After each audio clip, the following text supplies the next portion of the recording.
Hey everyone, welcome to No Man's Podcast, where we talk about Batman's No Man's Land. And we are near the very end. This is episode 38, Ground Zero. And we're talking about three kind of jumbled anthology issues, sort of. And the continuity here is kind of all over the map. But the collections put some of this stuff towards the end, some of this stuff occurs towards the end. And it just worked out to group these three issues together. So we are going to be talking about Batman Day of Judgment, No Man's Land Secret Files, and No Man's Land number 0. And all of them will, obviously we'll talk about what's in them, but there's also some weird notes to my earlier point. And I'm Vincent, and I'm joined by Michael. Welcome to the show, all of our readers and listeners and watchers. And I'm going to pass to Michael to talk about Batman Day of Judgment.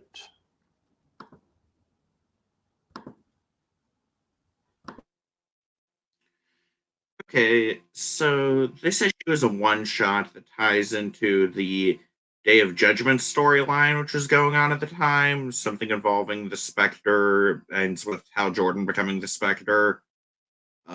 And a big plot point of this story is that dead people are coming back to life as zombies, or maybe technically revenants will be a better term since they're intelligent and they have their memories, but so this issue, it's written by Scott Beatty, penciled by Dean Zachary.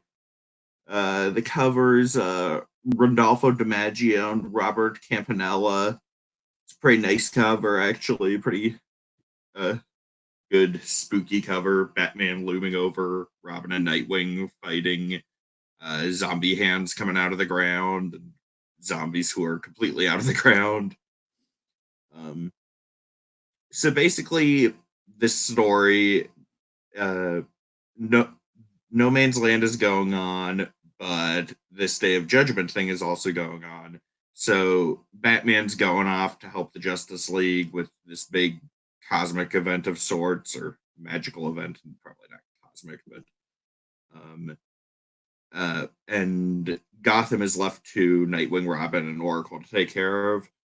And unfortunately, because of this event, several dead gangsters from the 1940s in Gotham are rising from the dead as zombies and are trying to take their old rackets back, basically. So, yep, they're just decked out. They're zombies, but they're decked out in full zoot suit Tommy gun regalia. A couple of and one of them, there's the detail that his feet are covered in hardened concrete, and he comes out of the bay around Gotham because he was drowned, presumably by the concrete on his feet was to keep him down. And then one of the gangsters, he's like embalmed on display at like the courthouse or something. I think it's weird, but so a couple of Oracle's young spies see these zombie gangsters convening, getting some weapons from a mausoleum somewhere, and they're trying to check it out. Oracle's telling them not to. She says, like, this isn't Scooby-Doo or something, and she tells Nightwing and Robin that some meddling kids are getting in over their head. So Nightwing and Robin fight the zombie gangsters. Eventually, yeah, basically just fire comes down from the sky and takes them out, and they dissolve. And none of them know how to. And Dick, Tim, and Barbara don't know how to explain what happened. They laugh at Tim referring to them as zombies. And yeah, that's basically it. It's basically just a one-off story with these entertaining, cartoony zombie gangster villains. I enjoyed this issue. It's actually weirdly decent standalone for being a tie-in to two events, No Man's Land and Judgment Day. But yeah, I thought it was a fun idea and premise for the story, and you got to see Robin and Nightwing deal with this very unusual threat when Batman's not around and they're in the middle of no man's land. So, yeah, it was fun. You got any thoughts, Vince? Yeah, the main story is kind of fun. I like the zombie depression era gangsters. It's a funny gimmick. And I like how the guy who seems to be like the most famous one because he's, you know, encased in a museum and everything, he's the one who was the snitch. And so they just need him for info and then they drown him. Yeah. As far as otherwise in the story, I just have kind of some minor points that I don't think you dealt with. And then I'll talk about some of the kind of the behind the scenes or like kind of meta thoughts of the issue. Robin very like explicitly points out that he has Kevlar under his costume at a certain point, referring to his scrapes with Killer Croc, because I believe this issue takes place between like Robin's 72 and 73, because we had that Killer Croc arc, and then the next issue, Tim Drake left Gotham. And so this is slightly out of order for us, but obviously we put it here for a reason and kept the Robin issues together. But I'm kind of the person where I don't like costume design and like that kind of stuff getting looked at too realistically. It's not like super in your face, but it's like, okay, Robin has, a layer of Kevlar, whatever. Then I think it's funny how Killer Moth is described as having a fetish for redheads beating him up. And they also reference how he is currently like a literal man-eating giant moth, which I guess probably refers to Underworld Unleashed, because that was a crossover event a couple years before this. I want to say it was like 1995, where a lot of heroes and villains were given an offer by Neuron in exchange for their souls or whatever. And mostly only villains took the offer, as you would expect. And a lot of them just like mutated into stupid literal versions. Like Black Manta became also like a mutant kind of dude, and it's pretty dumb. And there's also a Schumacher joke in here on a headstone, but it says that he died in 1995, which is Batman Forever, and not Batman and Robin. Batman and Robin definitely should have been out by now. I'm not certain how it lines up with, when they made this issue and when it came out, when the movie came out, etc. But I mean, obviously, Batman and Robin is usually considered the one where he really jumped the shark. So it's interesting to see 1995 as his end date. And I also feel like mostly my final thing on this actual story is that I feel odd that Barbara is so transparent with these two like random kids about her first name, and in fact like corrects them. Like they keep, one of them keeps calling her wheelchair girl, and they're like, no, it's Barbara. And I'm like, I know she's not like technically like a superhero, and like her secret identity isn't a huge deal, even though by this point I'm pretty sure her fellow birds of prey don't even know her secret identity. So it's strange that these two random like teenagers in Gotham. It was just a plot point earlier in the storyline. That Tim Drake was meeting her in person for the first time. Yeah. So yeah, and not just her real name. She also like rushes to let them into the tower, which also like was not the smart move, because then she gets the door gets kicked down now that all the locks are done, and she gets kicked out of her chair and she's like struggling around. I was also expecting, I think she throws a baton. It's not really clear because, she probably has batons laying around, whether they're like Dick's or hers, or it's not clear if Dick's throwing it from afar because he and Tim jump in seconds later. But I was expecting the possibility of this being like another one of those badass Barbara moments where she's confronted, she's in the wheelchair, she might even be knocked out of the wheelchair, but she, shows that she can be defiant and that she has like upper body strength and can, defend herself to an extent. But we don't see that here, which is disappointing because those are obviously, during the Oracle era, those are some of the coolest moments. That's the story. Otherwise, the story's fun. It's just kind of mindless fun. But in terms of meta wise, it's interesting that this is not part like weaved into one of the main series, and they didn't have to put it in like an A tier book like Batman or Detective. They could have put it in Shadow of the Bat or Legends of the Dark Knight. This is just a one shot, and that is contrary to the Azrael tie-in, which we also read for the show a couple episodes ago, and that was just like Azrael number 61 or whatever number it was the Day of Judgment tie-in. And I will note within the Batman line there was actually one more Day of Judgment tie-in, but I guess it's not remotely connected to Gotham at this point, so it's not relevant to what we're reading. But that would be Anarchy number 7 of the short-lived Anarchy ongoing series, which I think only lasts 8 issues. And the creative team here, Scott Beatty, we've talked about him before. He often works with Chuck Dixon. And Dean Zachary, the artist, I'm not super familiar with. It looks like his major DC work was a Hawk and Dove series in the late 90s, but that series like doesn't star Hawk and Dove. It's really weird. It's like one of those occasional series where they're trying 100% reboot a premise and it gets immediately forgotten. But otherwise, his major gig was a series called The Ferret for Malibu. And then beyond that, and this kind of ties into it being a one shot and not in the main series, is that Batman is not really in this. He's in for like the first 3 pages and does nothing, goes away to tie into actual Judgment Day stuff, which I guess would be in the JLA issue in the main story. But it was fine. And it does kind of, it's totally within the status quo of No Man's Land. It's not like it advances the plot, but 90% of the stuff we've read for the show doesn't either. Now we're going to tackle Batman No Man's Land Secret Files and Origins. This is kind of an anthology mixed bag, as is the nature of these Secret Files.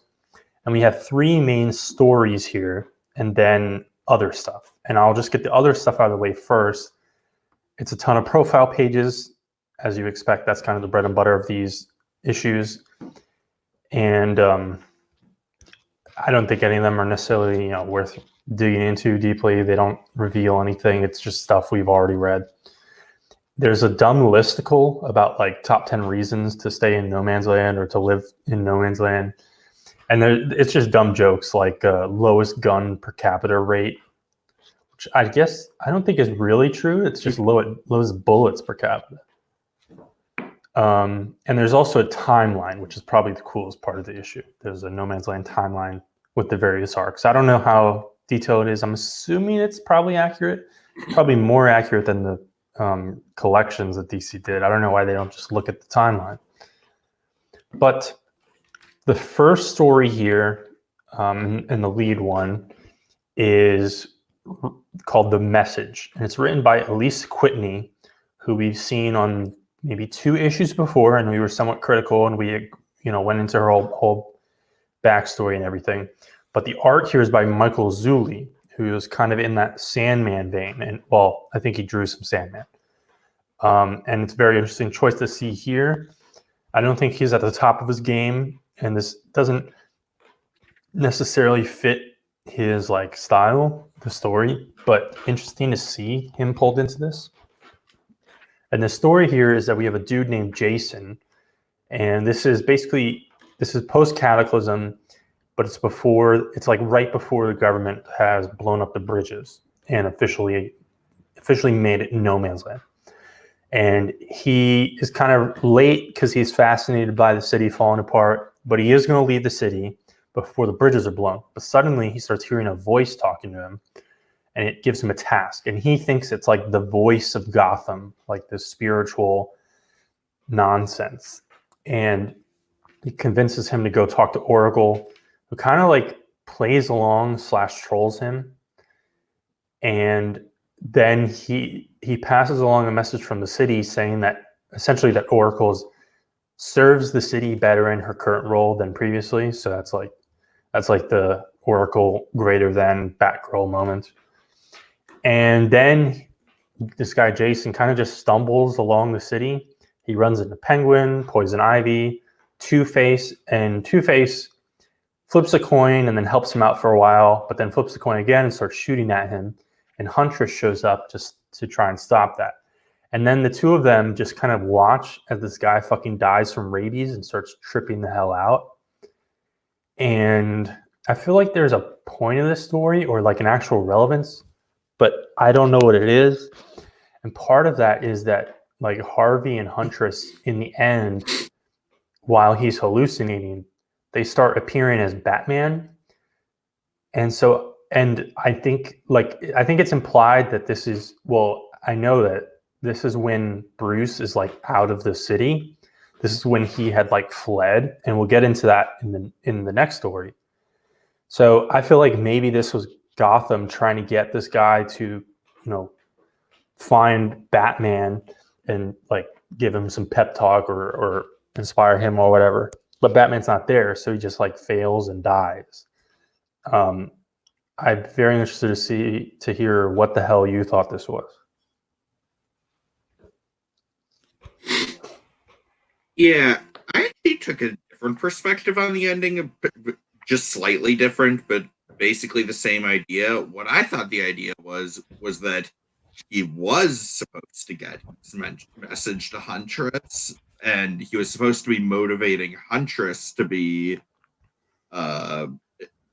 protecting the city in Batman's stead, but the rabies or the spiritual trippiness or whatever is showing him Batman because that's who he assumes the message has to go to.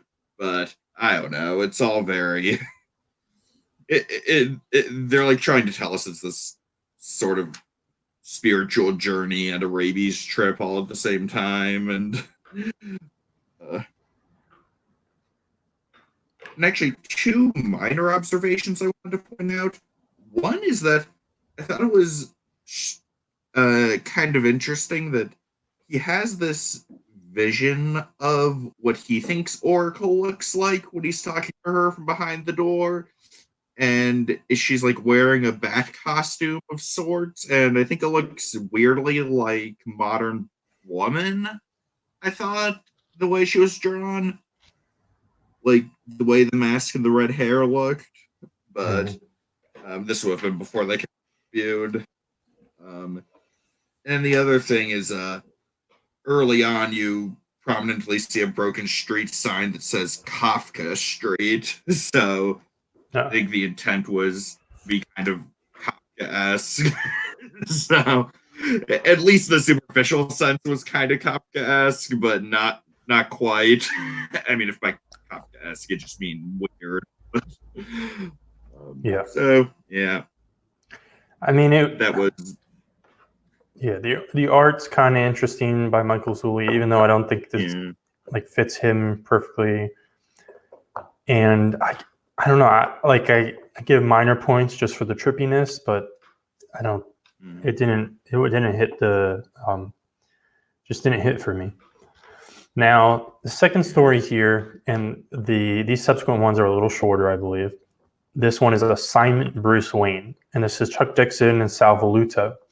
And the two of them, this is actually an interesting pairing because they collaborated together on the like turn of the 80s into the 90s relaunch of Moon Knight, Mark Spector Moon Knight.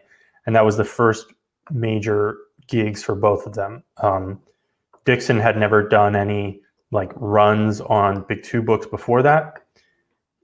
He came from kind of the more indie realm. He had done stuff on Airboy and created a book with his ex-wife named Evangeline and stuff like that. And Voluto, I think he did some like a short run on Power Pack, but Moon Knight was like his thing. And then of course the irony is that everyone is like, Moon Knight is Marvel's Batman, but it's like the guy who made like Batman, like the most prolific Batman writer ever, or at least the guy who basically controlled all the 90s, was initially, before he touched Batman once, wrote like 3 years of Moon Knight. But everything I just said is honestly more interesting than the actual story here. What happens here is that there's a reporter for a newspaper, and it's not really clear where it is. It's not a Gotham thing. And her assignment is to find Bruce Wayne, no matter what. And she literally goes all over the world doing all kinds of crazy shit. She's like on jet skis and going to like casinos and like golf tournaments and things like that. And she's chasing all these like kind of leads of where Bruce Wayne might be, but she never gets any sign of him. And in the end, she makes like a weird comment where she's like, if you're a journalist, you got to get the story. But like, she ends up publishing a like stupid fake, like clickbait Bruce Wayne abducted by alien slavers story. And so this was just like up until that last page, I was like, this is a kind of interesting, like tiny short story like angle. Like if you kept this like 4 to 8 pages, but then in the end, it's like, okay, this is entirely throwaway filler. This doesn't really add any, like, it doesn't really show anything interesting about Bruce or anything like that. Did you have any quick thoughts on this one? Not really anything beyond what you said already. Okay. And then the next one here, kind of interesting one. This is Scott Peterson and Craig Rousseau. Peterson wrote some of Gotham Adventures, which was like the third relaunch of like the DCAU Batman tie-in books. And he also wrote a little bit of early Batgirl, but I'm not certain which because my usual database doesn't exist anymore. I didn't feel like checking the other one. I know he's not the main like early writer, but he must have done a fill-in or something.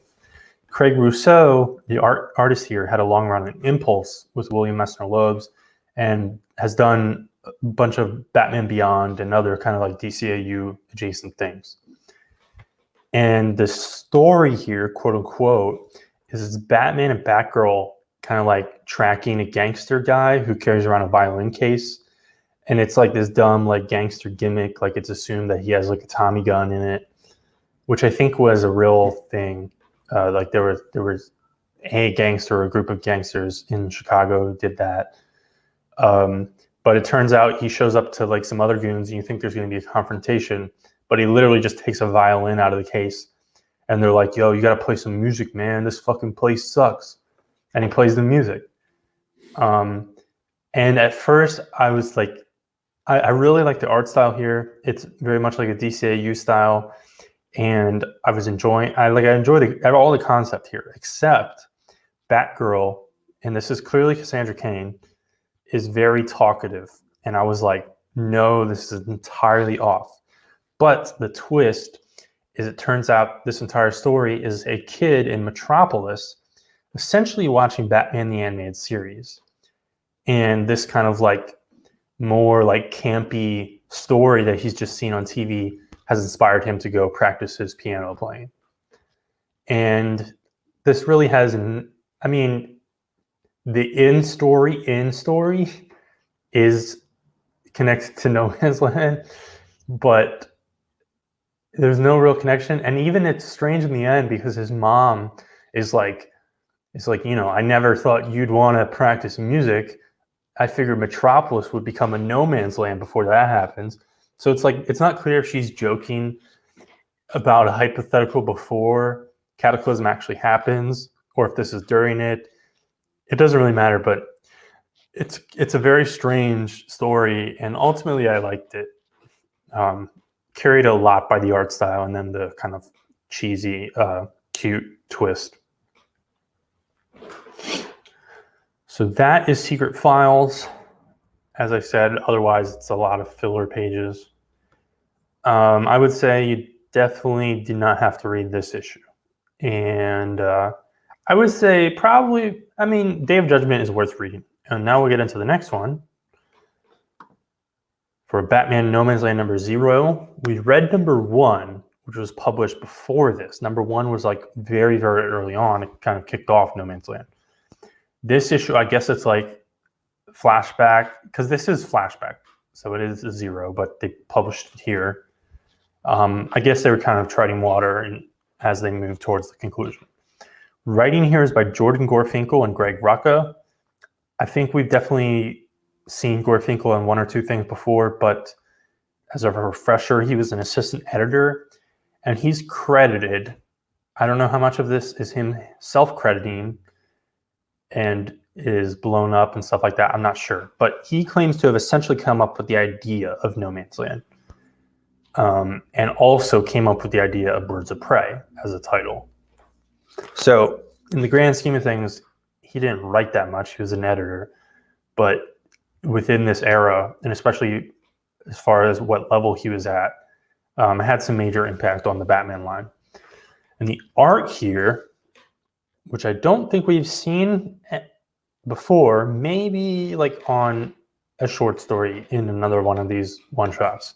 But the art here is by Greg Land, who I think may have been drawing Birds of Prey around this time. And like this is like Greg Land is a very infamous artist nowadays, over the past like decade or so. But honestly, like back then, this is still like 1999. He was considered, not like a great artist, but he was pretty respected, and he didn't have a lot of the kind of controversy and kind of baggage around his career and his style and everything like that. He was drawing Birds of Prey, and a lot of that stuff was very well beloved. And then he moves over to CrossGen to Sojourn, and for the most part, that's people like that. People like that at the time. I mean, no one remembers it now, but they like that. Even if that's when he first started, like people started being a little figure out, oh, you're very heavily photo referencing, and then eventually he gets to a point where it's like he's probably light boxing and tracing. But I think his art is good here, and this issue basically flows. This set like literally right as No Man's Land starts, and it flows what Bruce is up to and what Huntress is up to, and I'm going to try, and I'm kind of grouping it in a kind of condensed fashion so that my explanation can flow a little better. So we open with the billionth telling of the Alley murders, and that my first thought on the first page is that Martha Wayne, like the way she's positioned her mouth, like the joke just writes itself that Greg Land like traced her from something naughty, essentially. Because that's the biggest controversy of Greg Land. But this is just setting up that Bruce is emo. He's reminiscing about 90s continuity and his mom, which wastes a few pages of recap. And his current status quo, after essentially ditching Gotham after the Washington, D.C. hearings, he's spending time in Monaco, and he's spending it as Bruce. And he's like with a bunch of other rich people, and he's playing in the casino and doing stupid shit and drinking. He lets himself get beat up by some random dudes on the street. And then he shows back up to his hotel room, and Talia Al Ghul is here out of nowhere, scolds him for being a bitch. But she's like, since you abandoned Gotham, like, just give it up and come be my man. And then because he's not in Gotham right now. He doesn't, he failed Gotham. He left Gotham. But I guess he's like, just to be contrary, he's like, no, I got to go back to Gotham because that's my pledge. And I got to stop being a bitch. And so like Talia trying to tempt him again is maybe what puts him over the edge and back to Gotham, which is kind of dumb and weird. But I guess if we had to fit Talia in the story somewhere, she can go here. And then he's back in Gotham undercover eventually, and we get an explanation of all his post-Nightfall satellite caves, which before reading all of No Man's Land and just kind of knowing the gist of it, I was really expecting these like ad hoc tons of caves hidden around the city. I thought those were going to be a big deal in No Man's Land, but they really weren't. We saw a little bit of that very early on when he was showing back up and like getting all the Bat family settled in. But then they just like dropped it, and we didn't really see any cave action. And this goes way back, but in the very beginning of the story, there was Harold, and he escaped the cave with Alfred, and then he was like, I'm going to go repair the city, and then he just was never seen again. And I haven't thought about that for a while until this cave mention. And I don't think he appears again until Hush, when he like betrays Batman and fucking dies. That's a whole other discussion. Now the Huntress parts, and so for the initial part of this, we're going back in time a bit.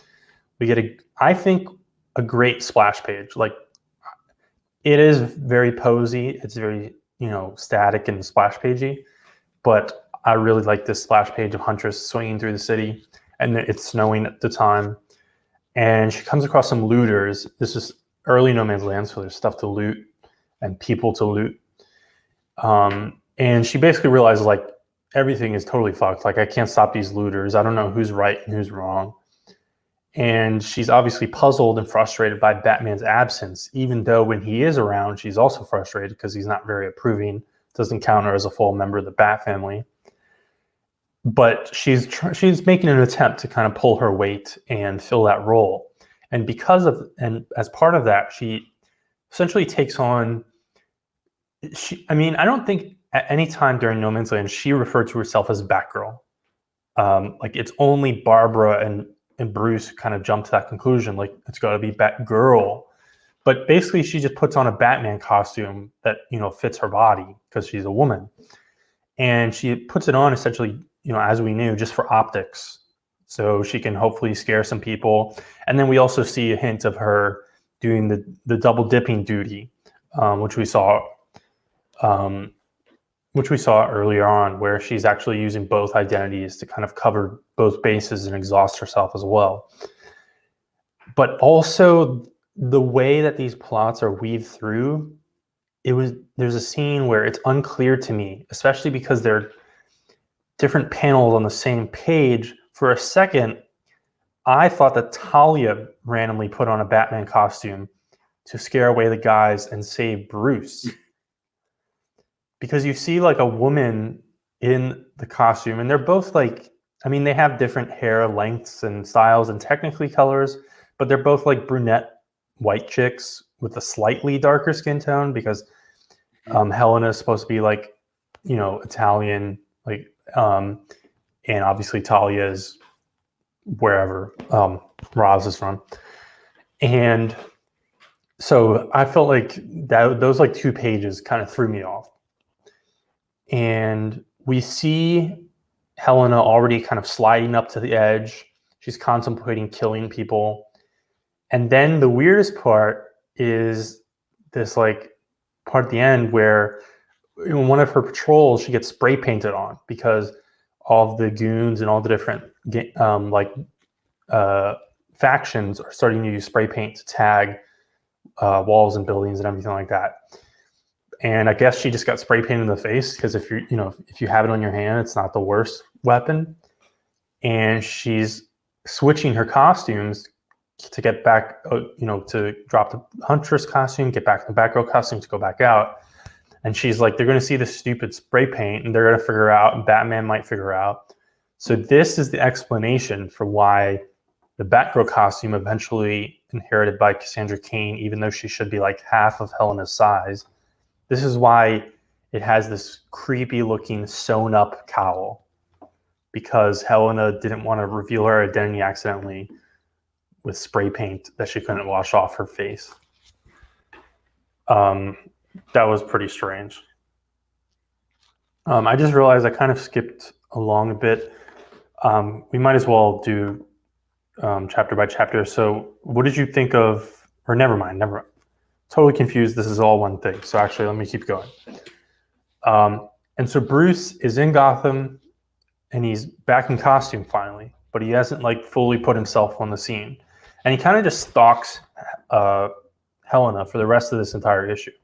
He immediately recognizes her as Huntress based on the way she's moving and the way she fights.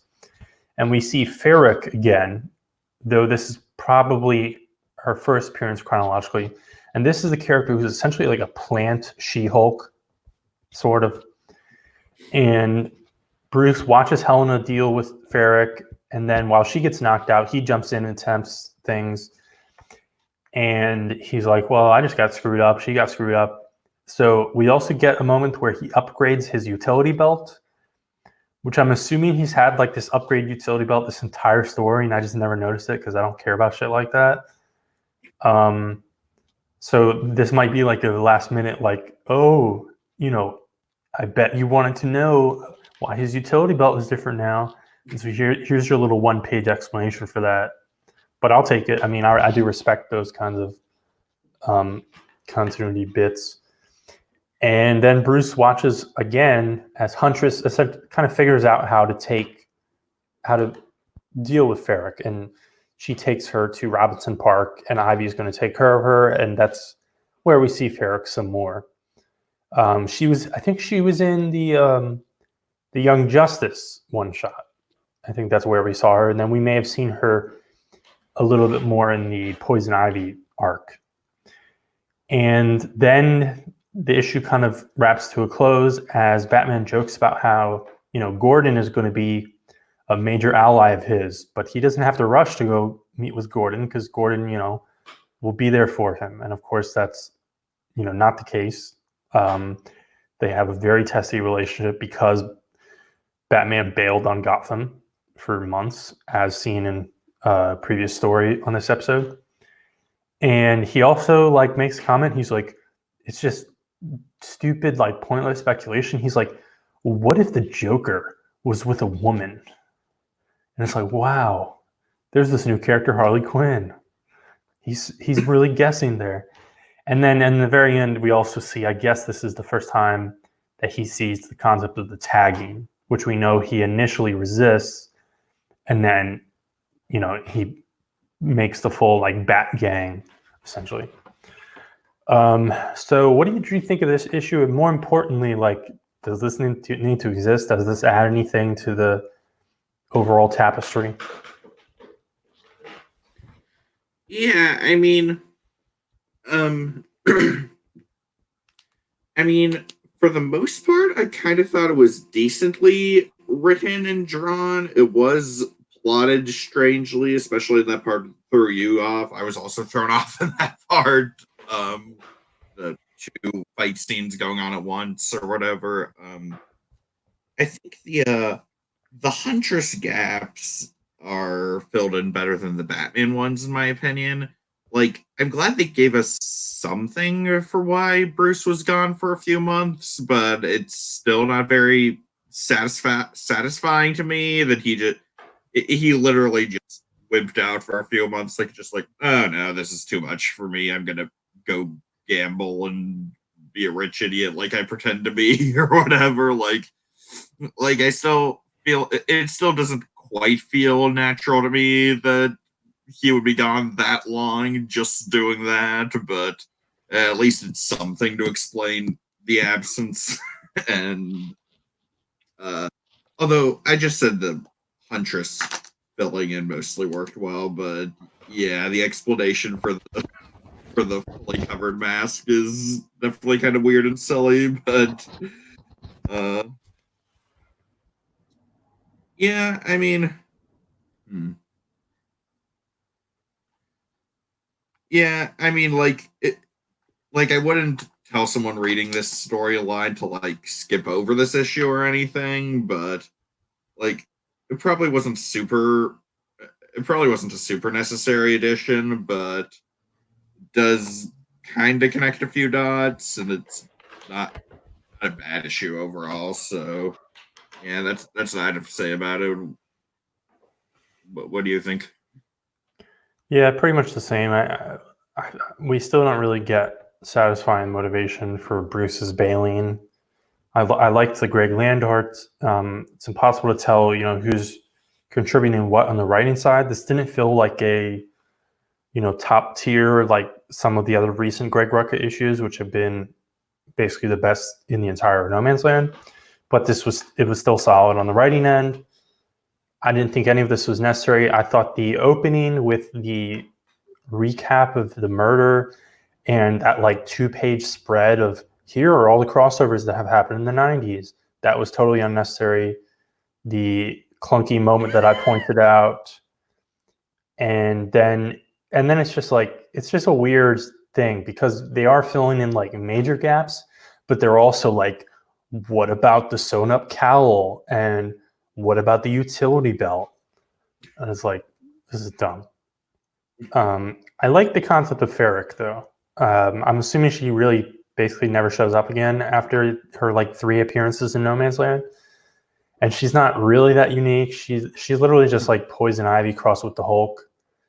But it's slightly interesting, especially the way that Huntress specifically deals with her here, where I mean, with behind the curtains help from Batman, but where she basically like befriends her and calms her down, and then is like, I'm delivering you to a place where you're going to be safe and in your natural habitat, and not here. Let me punch you a bit and then put you in Arkham or Black. So she's an interesting character, and then yeah, basically a lot of what you said describes all these issues on this whole episode to me, where it's like I'm not going to necessarily say that everyone should skip them, just because like if you're reading these giant crossovers, you might as well just go all the way. Like the 8 pages of one of those secret file stories is not going to break your back if it's not broken already. But at the same time, nothing here is really. That's a different story. Yeah, exactly, and a story referenced here like multiple times. But also nothing here is like stand out. And that concludes Ground Zero, episode 38. Next episode, we're going to do some mainline Batman issues, and my knowledge, I'm assuming there's more to them than this, but we are going to be picking up with the Lex Luthor reveal. And we're probably giving you a twofer because the next episode we will be closing out our time with Catwoman. And then the entire thing will be over. So we are literally in the home stretch, as I've been saying for several episodes. So thanks for watching this one. Tune in next time. And watch the other 37 if you haven't already. Bye-bye.